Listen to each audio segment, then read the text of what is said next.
G'day and welcome to ReDriven. Now, the Nissan Pulsar or the Almera or the Sentra or the Lucino, depending on where you're watching this from, was a budget-friendly, solid, practical little nugget of a car that also offered some more exciting driving experiences depending on which one you bought. But that was when these things were new, and that was over 20 years ago.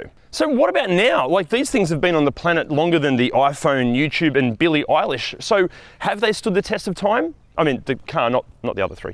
What goes wrong with them? What do they like to live with on a daily basis? What do they cost to own and operate? But most importantly, should you buy one? Let's find out. Now, before we get deep into this video, I should mention that in this video, we're going to be focusing on the Australian variants of the N15 generation Pulsar. If you're not watching this from Australia, don't freak out or panic, because everything we're going to be going over should relate to the various Pulsar variants in your local market. Also, to keep this video as objective as we possibly could, we've reached out to multiple Pulsar owners groups, we've spoken to Nissan mechanics, we've trawled through what feels like hours of forums and customer satisfaction surveys and reliability reports. So this video, it's basically the culmination of all of that information. Also, a massive shout out to one of our viewers, Tristram, for lending us this vehicle. Actually, on that, if you are located in Sydney or Newcastle or in New South Wales and you have a car that you feel would make for good viewing on ReDriven, let us know in the comments, because we're always looking for cool cars to shoot. So, just like Radiohead's album The Bends, this landed in Australia in 1995. God, that makes me feel old because I remember when these things came out. Anyway, it was available primarily in 2 different body styles with a couple of different engines across 6 different variants, and there was a midlife upgrade during that life cycle. But for more of an overview of all this, like a more detailed overview, here's me doing a voiceover. Available as either a sedan or a hatch, the Pulsar arrived predominantly with a 1.6-litre engine and, depending on the spec, the option of a 4-speed automatic or a 5-speed manual transmission. However, this one, which is the SSS, it's the far sportier version, almost like the hot hatch version of the Pulsar range, it came with the now legendary SR20 engine, which is a 2-litre double overhead camshaft engine. It was also available with either a manual or an automatic transmission, but you want to get the manual. Trim spec-wise, the range, it varied over the life cycle a little, but predominantly consisted of the base spec LX, the value for money proposition and incredibly popular mid-range Q, and the range topping, at least with the 1.6-litre engine, SLX. The SSS offered the only option for those wanting a Pulsar hot hatch, while limited edition 1.6-litre models like the Plus and the Plus LX made appearances during the life cycle. We should also mention there are some more extreme performance variants available. There are like a 3-door hatch style bodies. They were initially a Japanese market only car, but they are popping up around the world thanks to the great import scene. We're talking about cars like the VZR Ortec and the homologation special VZR N1. However, these are incredibly rare and therefore can be expensive. The Pulsar received a mid-cycle update in 1999 called the Series 2, which was identified by new grills, headlight and trim materials, while the levels of equipment and safety, they increased across the range. And look, obviously we love to go over every specific detail of every variant and model upgrade and all those things, but it would just take hours, it would get boring. But the thing is, we have gathered all of that information and we put it in our incredibly handy and totally free ReDriven cheat sheets. Our cheat sheets are invaluable as they provide a full breakdown of the car's model range, its common problems, what you need to look out for before handing over your hard-earned cash, how much of that cash you should be handing over, and so much more. Check it out at redriven.com or in the link below. Now guys, if you're already like a Pulsar expert or you own a Pulsar and you've noticed in this video that we've missed something major, please let us know in the comments. We're going to do our best to cover as much as we can in the video, but if we've missed something, let us know in the comments. Okay, so how's the exterior? Well, look, from a design aspect, even when these were brand new, for me, they never really did it for me. Like, it's not an ugly car, but it's also certainly not a looker. It exists. This is a car, there it is. Actually, one thing that really annoys me about the design is this C-pillar. Like, obviously the car needs a C-pillar, but I can't stand the fact that it's all curvy when this is straight and it's the same color as the car while this is black. In the 3-door, these look amazing because it doesn't have this C-pillar. I've photoshopped one of these with this section blacked out, and look, I think it looks so much better. What do you think? Let us know in the comments. Anyway, look, enough about me ranting. If you're in the market for one of these, what do you need to watch out for? Okay, especially on these SSS performance models, you've got to look for accident damage and, more importantly, sketchy repair work. So first up, look at all of the panels. Like, do they match both in the color and the texture of the paint? Look at all these panel gaps. Do the panel gaps all sort of match up? If they're all over the shop, like if they're different colored panels and the paint's all over the place, not a good sign. Then look for signs of spray paint overspray. Look up under the wheel arches, look in all of the air vents, pop the bonnet, look around the engine bay. Is there any spray paint overspray? Spray paint overspray, it doesn't necessarily mean that the car hasn't had an accident. It might just mean that the owner has had the car resprayed because, you know, these are 20 years old. If they haven't been cared for, the paint can kind of fade. But you got to think, how much money have they spent on the overspray? If they've cheaped out and done a dodgy job, it might look good for 12 months, even 2 years, but it's going to fade. It's going to look horrible. If it has been resprayed, it needs to have been done properly. If it's been done properly, you won't see any overspray.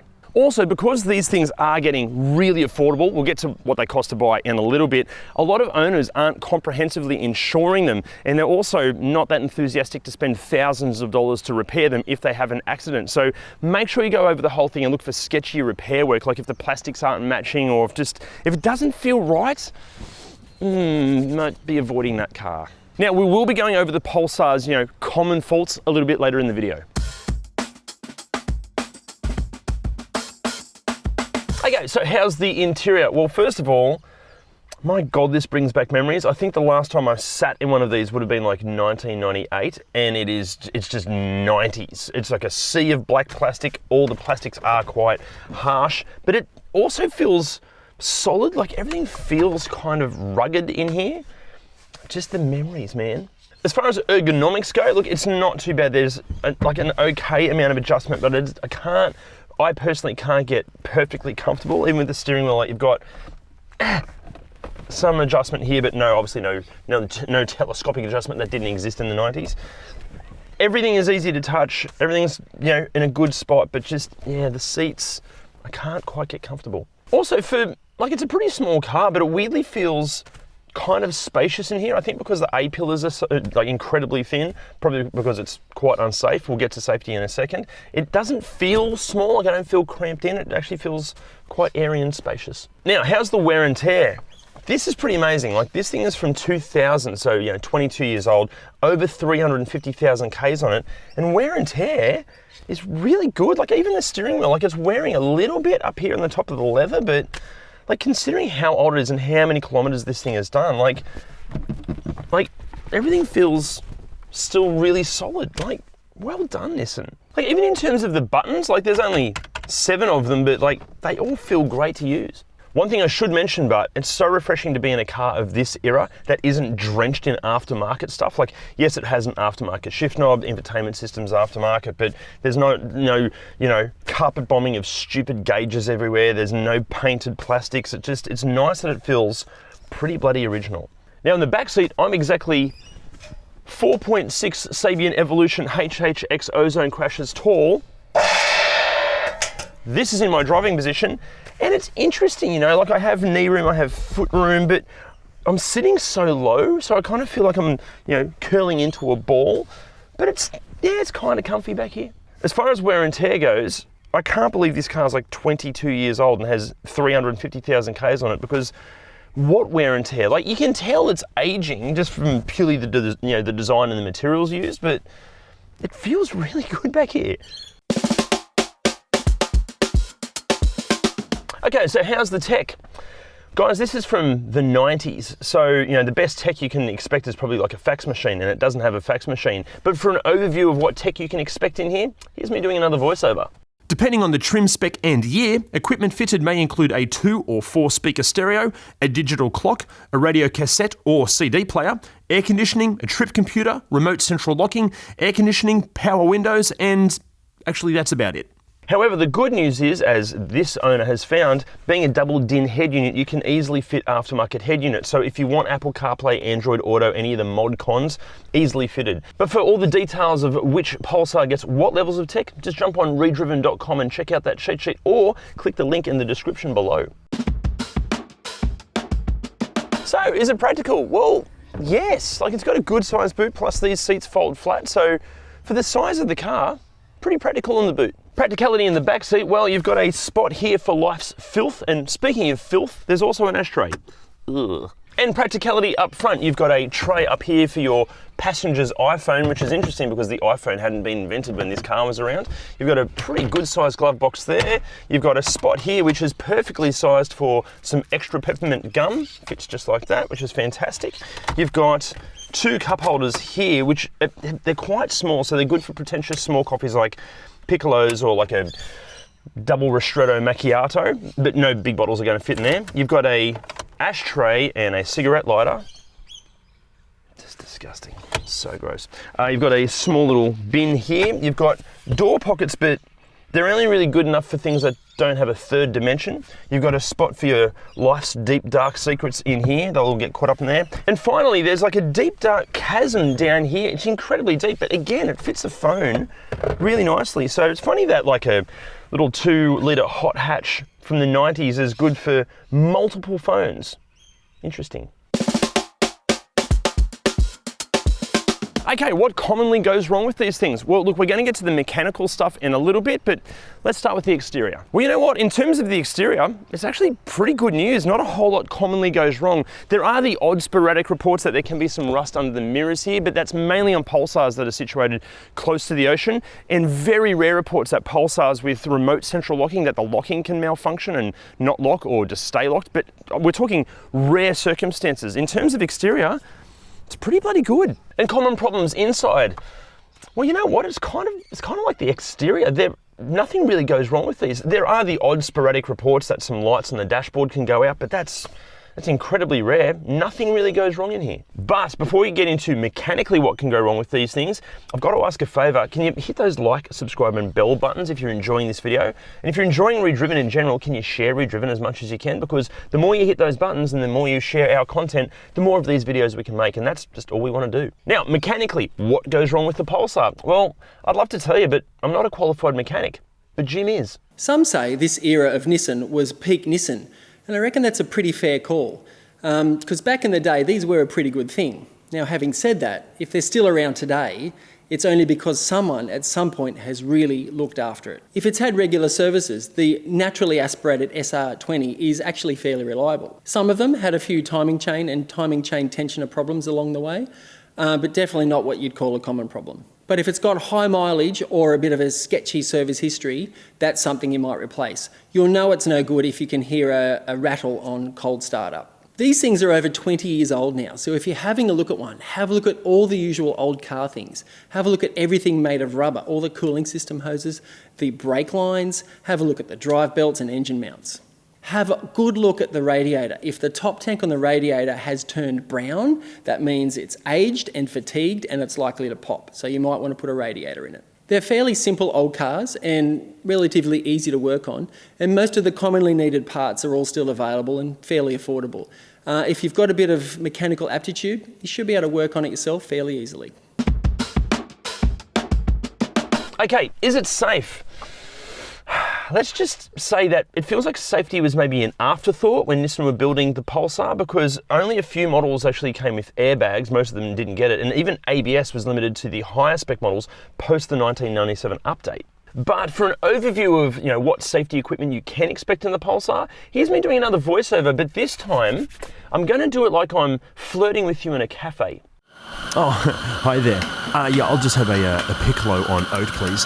Oh, by the way, you know the N15 Nissan Pulsar? Well, the standard safety features that they have can include headrests, seatbelts, doors and windows, enough room to assume the brace position.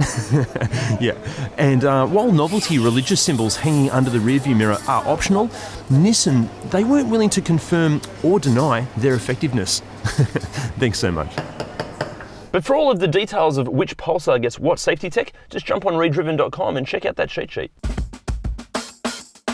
So, what's it like to drive? Well, look, first of all, I feel like cars of this generation nail it for tactility and that analog experience while still being, just comfortable enough. Like, so many modern cars just have no personality, they're lifeless.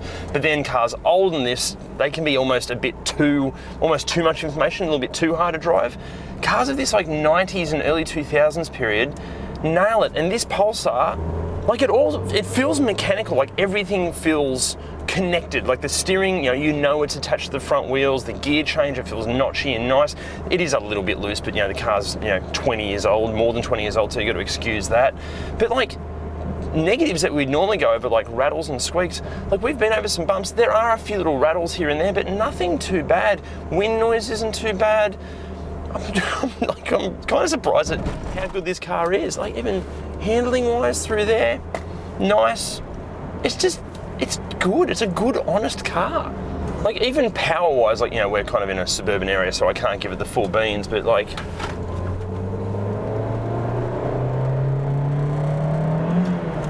yeah, it's good. It's an enjoyable experience. This car's great for the age and over 350,000 Ks. I'm really surprised at how nice it is to drive. As you also may have noticed, unlike most SSS Pulsars, this one hasn't been lowered. It's still on its standard suspension. And even the ride is really compliant. Like it's, again, it's 20-year-old technology here, so it's not amazing, but it handles bumps nicely, yet it still sits flat through corners. I suppose if you pushed it really hard, it would definitely understeer, but you're not going to do that in suburban areas. If you do, you're an idiot. Look, if you are test driving one of these, do all of the usual checks. Give it the beans, see if there's any smoke coming out the back of it. Feel for any clutch slip at all. Everything should feel, kind of tight and mechanical. There should be no horrible grinding or screeching noises whatsoever. Like, okay, this one might be a bit of a unicorn example because it isn't modified. It hasn't had a really tough life, and there are plenty of abused ones out there. But for what these things cost, this is so much car for the money. Look, the SSS Pulsar, or really any Pulsar, it's not going to be the fastest, it's not going to be the most comfortable, it's not going to be the best handling, it's not really the best at anything, but for what these cost, which we'll get to in a second, the driving experience is excellent for what they cost. Pricing here in Australia kicks off from around about $1,000, but let's be honest, you're kind of asking for trouble if you're going to buy a $1,000 Pulsar. At the other end of the spectrum, some owners are asking $10,000 for these Pulsars, but we feel like they're being a touch optimistic. Something like this, a SSS in really good condition with over 350,000 Ks on the clock, kind of like $3,000 or $4,000, but let's be honest, like this is a lot of car for like $3,000 or $4,000. I should also mention that some of the imported 3-door like high performance models, they're asking like up to $30,000, which again seems extreme for what this car really is. And for pricing internationally, here's a graphic.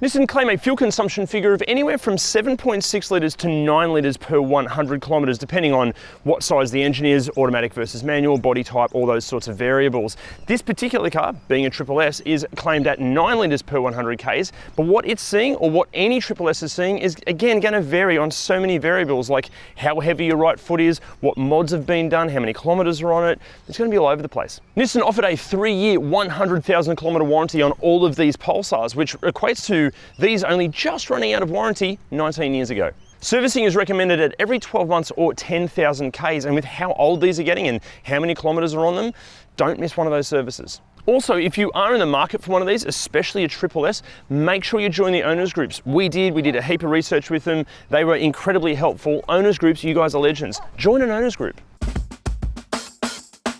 Okay, so should you buy one? Well, look, if your budget is in that, $3,000 to $7,000 range, there are very few reasons why you shouldn't. Just like when these were new, the Pulsar is still an affordable, practical and economical, no-nonsense little nugget of a car that is built like a tank, and when thoroughly cared for and serviced correctly, should provide excellent reliability even 20 years later. Plus in this form, the SSS, it is genuinely really fun to drive. The only reason that you'd hesitate to buy one is, look, okay, yeah, the levels of safety, they leave a lot to be desired, especially on the base spec examples. Now that they're getting older, confirming their service history can be a challenge. And aesthetically, look, they are understated to a point of maybe being a little boring. But besides that, like what an awesome little thing. If you're on the tightest of budgets, find one of these with a full and thorough service history that's been really well cared for, and just buy it. Just don't crash it. Guys, thank you so much for watching, and as always, what did you think of the Pulsar? Let us know in those comments. And remember, can you please hit those like, subscribe and bell buttons and share ReDriven as much as you can? The more you do that, the more of these videos we can make. That'd be awesome. See you next time. Remember also what, yeah, cool, I'm good, I'm fine. Sorry, man, okay. Guys, thank you so much for watching, and here we go. The more you do those things, the more of these videos we can make. The line at the end. Here we go.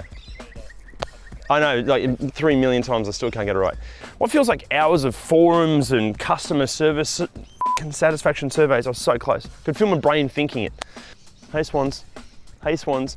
We always have good wildlife in our videos. Here we go.